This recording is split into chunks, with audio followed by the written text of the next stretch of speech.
In 1964, Ford rethought the family car from the ground up, and the result was unlike anything on the road.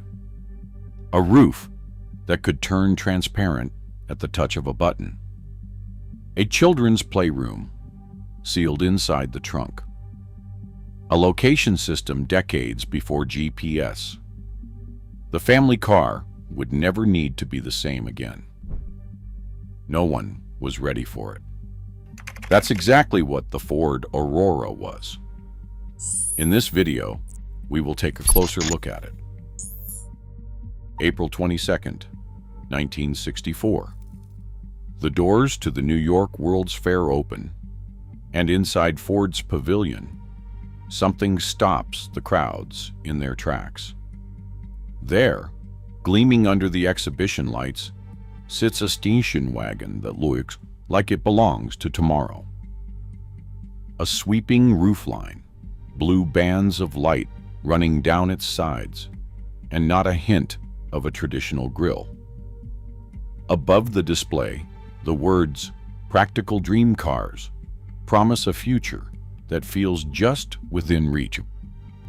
Jean Bourdonnais, Ford's vice president of styling, named it Aurora, a nod to the polar lights and to his hope that this car could bring a sunrise feeling to family travel. The Aurora was not just a showpiece, it was a rolling experiment, packed one with the 23 features that no family car had ever seen before. Everything about it, from the shape of its windshield to the hidden lighting, invited visitors to imagine what daily life could be like if technology kept up with their wildest hopes. For a moment, under the fair's soaring banners, the Aurora made the ordinary station wagon feel like a blank canvas for invention. Ford's designers started with a question. What if airflow could shape the entire car, not just cool the engine? Instead of a traditional grille, the Aurora's nose was sculpted into a smooth, seamless surface, channeling air over a raised duct called the arrowhead. This forward-facing inlet was not just for show. It pulled in cool air, swept it across the roof, and helped regulate cabin temperatures without bulky vents or fans. By capturing air at the highest point, engineers could shrink the radiator to a fraction of its usual size, tucking it deep inside the body and clearing the way for a lower, sleeker front end. Flush side windows and hidden seams kept turbulence at bay, letting the Aurora glide through the wind with less resistance than any family wagon of its day. Every line and opening had a purpose, turning the car's face into a working experiment in aerodynamics. For Ford's team, this was more than a styling exercise. It was a bold leap, betting that science could make the family car not just futuristic, but fundamentally better. Instead of chrome trim or wood grain, the Aurora's sides glowed with soft blue bands, thin electroluminescent panels running the length of the car. These were not ordinary lights.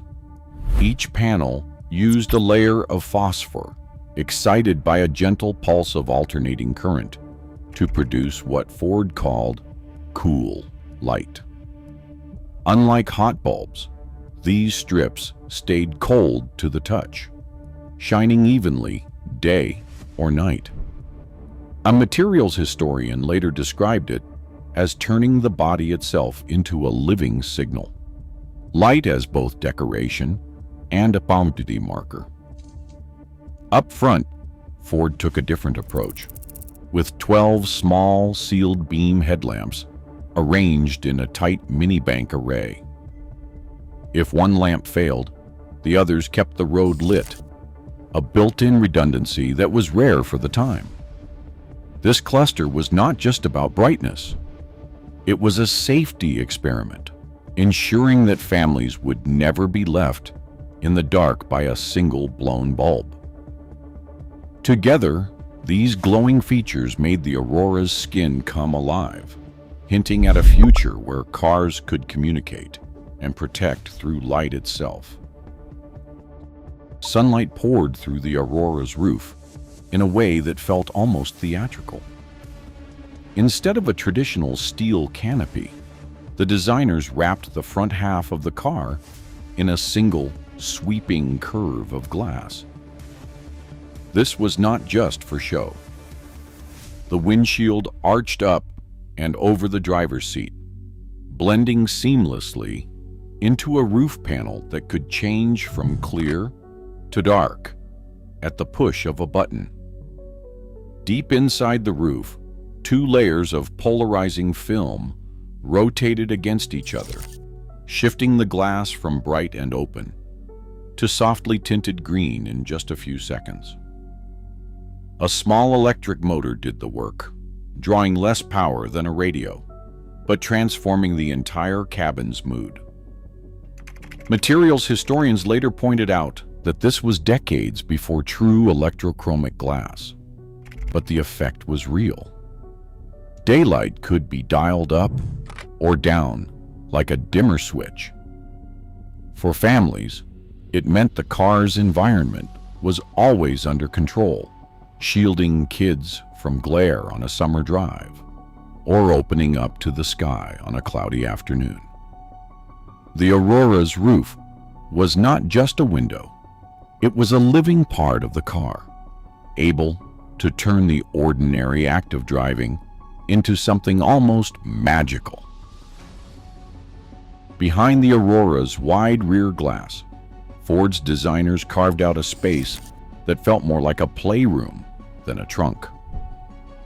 This was the children's romper room, a softly padded, sound-isolated zone built just for the youngest passengers. Getting inside was its own little adventure. The rear of the car opened with a 2-part dance. First, a counterbalanced tailgate folded down to form a low, carpeted step. Then a lift gate slid up and over the roof along a hidden track, clearing the way for even the smallest kids to climb aboard without help. Once inside, the romper room offered a world apart. A power glass partition could glide up to seal off the cabin, letting children play or nap in peace while grown-ups talked up front. Built-in cubbies held books and toys, and a dedicated radio piped in music or stories just for them. For families, this wasn't just a clever use of space.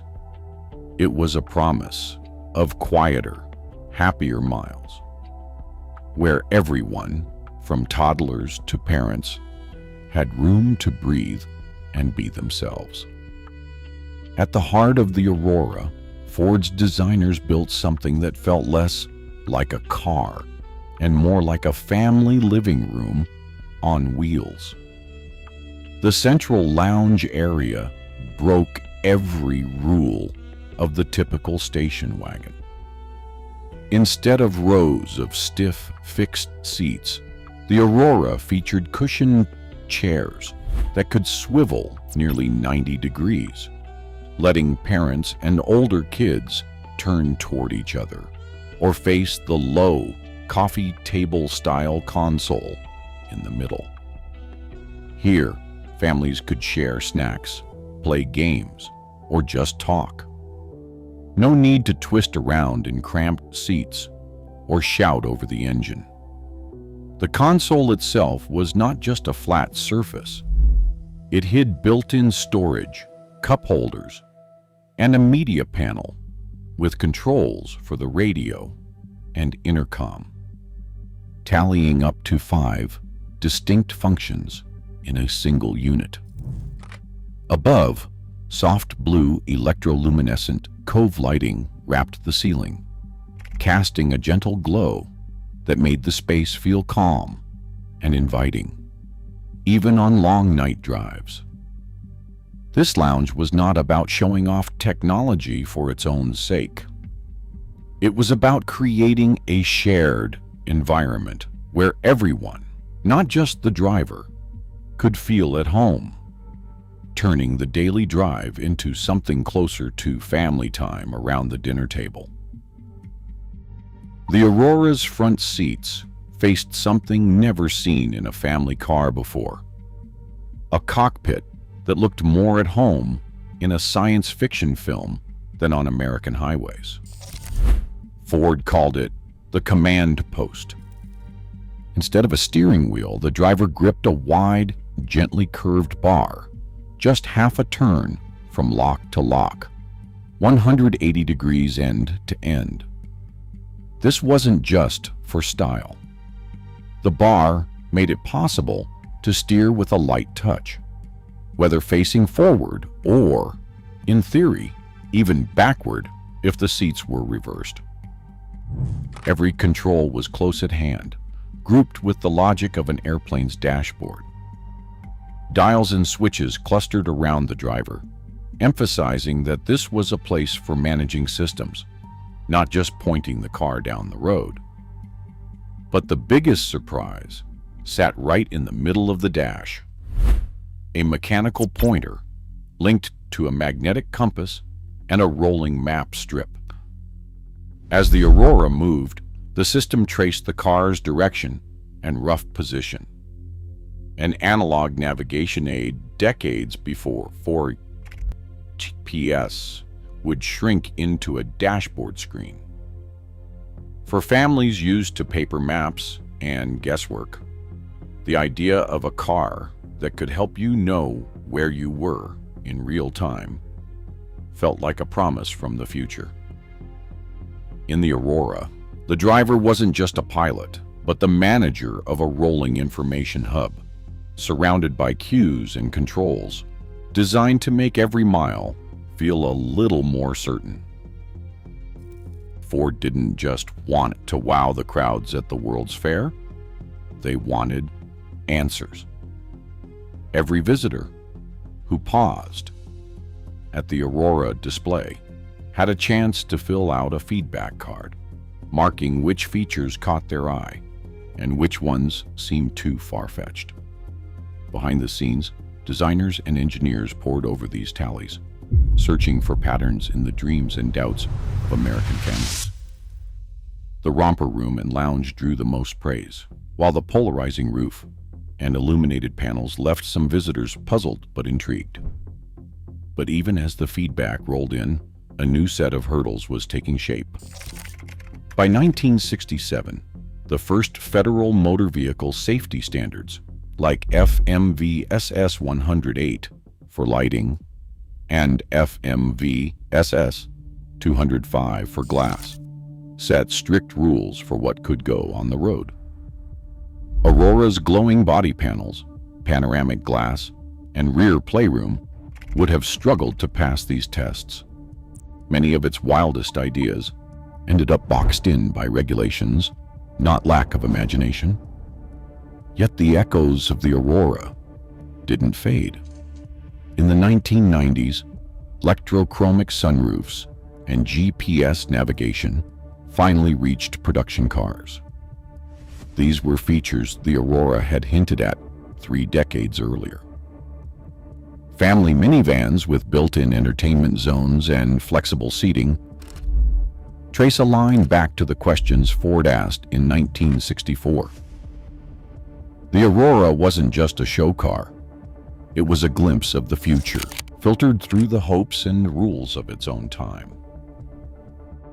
Most of the Aurora's wildest ideas, like a kid's playroom or a see-through roof, could never meet today's safety laws. Yet the spirit behind them still feels electric.